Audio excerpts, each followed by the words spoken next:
Welcome to One Chemistry. This is 365 Chemistry series. Daily one question for you. Here answer is there. You have ortho position chlorine. You are reacting with sodamide and liquid ammonia. You have to find what will be the final product. By looking at sodamide and liquid ammonia, you might guess it's a Benzyne mechanism. Here Benzyne mechanism usually abstraction of proton and triple bond formation in the benzene. It is called Benzyne because of the triple bond. Here next step is amine attack.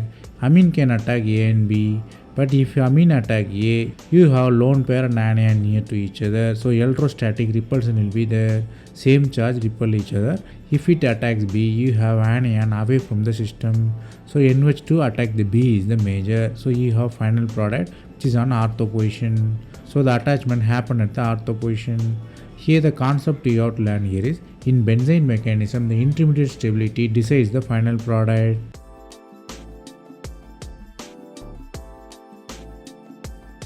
That's all from this video. Thanks for watching.